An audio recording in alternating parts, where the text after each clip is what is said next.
விதமா அனுகிரகம் பண்ணிருக்கா. ஒரு யானை உள்பட கேசவன் ஒரு யானை. அந்த சரித்திரத்தை சொல்லலைன்னா குருவாயூரப்பனுடைய லீலைகள் முடியாது. கேசவன் ஒரு யானை 1913 பிறந்தது. 1923 குருவாயூரப்பன் கிட்ட ஒப்படைச்சாச்சு. கோவில்ல யானைகளை கொடுக்கறதுன்னு உண்டு. ஒரு ராஜா வேண்டின்றார், தன்னோட பெரிய பங்களா ஜாகிரதையா இருந்தா ஒரு யானையை சமர்ப்பிச்சு விடுறேன். அப்ப இந்த கேசவன் யானையை சமர்ப்பிச்சாராம். 1923 10 வயசு அந்த யானைக்கு. அந்த யானை ஏகாதசினா சாப்பிடாதான். என்னது, மனுஷனுக்கு ஏகாதசி தெரியல, யானைக்கு ஏகாதசி எப்படி தெரியும்? எந்த ஜீவனோ, எந்த யோக பிரஷ்ட ஜீவனம், எத்தனை ஜென்மம் மரிச்சுன்னு சொல்றாரு இல்லையா? எத்தனை ஜென்மத்துல நம்ம யாரா பிறந்திருக்கோமோ யோக பிரஷ்ட ஜீவனா இருக்கலாம். அந்த யானை சாப்பிடாதான் ஏகாதசினா. முதல்ல அவ்வளவு அறிவு உடைய யானையா இல்லையா? குருவாயூரப்பனுடைய வெண்ணையை கொடுத்து கொடுத்து கொடுத்து கொடுத்து அதிபுத்திசாலியா போயிடுத்தோம் அந்த யானை. சீவேலினா, சீவேலிங்கிறது ப்ரொசெஷன். இங்க புறப்பாடுன்னு தமிழ்நாட்டுல சொல்லுவோம் இல்லையா, அங்க சீவேலிம்பா. அப்ப 10 நாள் குருவாயூரப்பனை உற்சவம்னா குருவாயூரப்பனை எந்த யானை தூக்குறதுன்னு ஒரு எலிபென்ட் ரேஸ், யானைக்கு ஒரு ரேஸ் வைப்பாளம். முதல் நாள் வச்சுடுவா. அந்த ரேஸ்ல இந்த கேசவன் யானைக்கு தான் அந்த குருவாயூரப்பனை தூக்கணுங்கிற அந்த ஆசை, குருவாயூரப்பன் ஆசை. அதனால எப்படியோ ஓடி ஓடி வந்து முதல்ல ஜெயிச்சிடும். அப்புறம் அழகா தன் முதுக கொடுக்கும், குருவாயூரப்பனை தூக்கும். இது பல வருஷம் நடந்துட்டு இருந்தது. அப்புறம் வயசுங்கிறது எல்லாருக்கும் உண்டு இல்லையா, யானைக்கு ரொம்ப வயசாயிடுது. அப்போ ஒரு சமயம் அந்த ரேஸ்ல 2ஆவதா வந்துடுத்தான். முதல்ல யாரு எந்த யானை ஃபர்ஸ்ட் வருதோ அந்த யானை தான் குருவாயூரப்பனை தூக்கலாம். உடனே அந்த யானைய எப்படிதான் என்னதான் இருந்தாலும் பல வருஷமா இந்த கேசவன் யானை தூக்கி இருக்கு. அதை மற்ற யானைகளோட பின்னாடி நிறுத்த வேண்டாம், செயின் போட்டு பக்கத்திலேயே, கோவில் பக்கத்திலேயே ஒரு கிரவுண்டுல கட்டிட்டா. இப்ப முதல்ல வந்திருக்க இந்த யானை மேல குருவாயூரப்பனை ஏத்தனும்.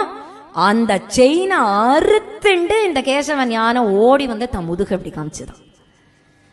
35 கிலோமீட்டர், அடுத்த வருஷம் 35 கிலோமீட்டர் தாண்டி கட்டியிருந்தாலும், செயின் போட்டிருந்தாலும் 35 கிலோமீட்டரையும் தாண்டிட்டு அந்த செயினை அறுத்துண்டு ஓடி வந்து மறுபடியும் தன் முதுக காமிச்சுதான்.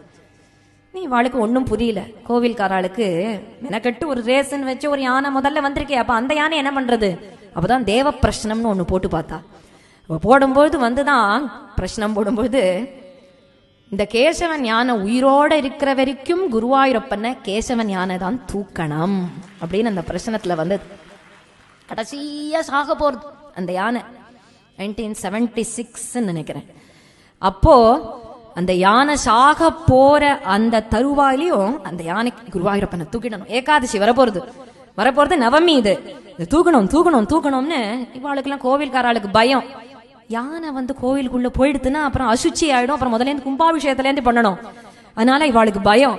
ஆனா இந்த யானை விட்டு கொடுக்கல, அப்படியே தள்ளுறது அந்த யானைக்கு. இருந்தாலும் கேசவன் விட்டு கொடுக்காம அங்கேருந்து வந்து குருவாயூரப்பனை தூக்கிட்டு அந்த புறப்பாடு முடிஞ்சதும் உடம்பெல்லாம் ஆடுறது.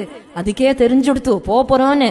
இருந்தாலும் கோவில்ல நம்ம ஒன்னும் பண்ணிடக்கூடாதுன்னு அந்த யானையே நடந்து நடந்து நடந்து வெகு தூரம் ஒரு கிரவுண்டுக்கு போய் கோவில் பக்கமா திரும்பி, குருவாயூரப்பன் பக்கமா திரும்பி அந்த கிரவுண்டிலேயே உட்காந்து தன்னுடைய வலது பக்க தந்தத்தை பூமியில புதைச்சு அந்த துதிக்கையை அப்படி தூக்கி குருவாயூரப்பனுக்கு நமஸ்காரம் பண்றது போல பண்ணி தூக்கி பட்டுன்னு போயிடுது அந்த யானை. 3 மணி இருக்குமா குருவாயூர் அன்னைக்கு ஏகாதசி 3 மணி இருக்கும். நவமி எல்லாம் ஆயிடுத்து, தசமி ஆயிடுத்து, ஏகாதசி 3 மணி கார்த்தால, விடியற் கார்த்தால் அது போயிடுதுங்கிறதுனாலதான் அந்த யானை ஒரு யானை போயிடுதுன்னு நினைச்சுக்க முடியுமா? எவ்வளவு வருஷம் தூக்கி இருக்கு குருவாயூரப்பனை, எவ்வளவு வருஷம் எப்படி எல்லாம் பக்தி பண்ணிருக்கு. அதனாலதான் அந்த தந்தத்தையும் அந்த படத்தையும் குருவாயூரப்பனுடைய கோவில்லையே மாட்டி வச்சிருப்பா.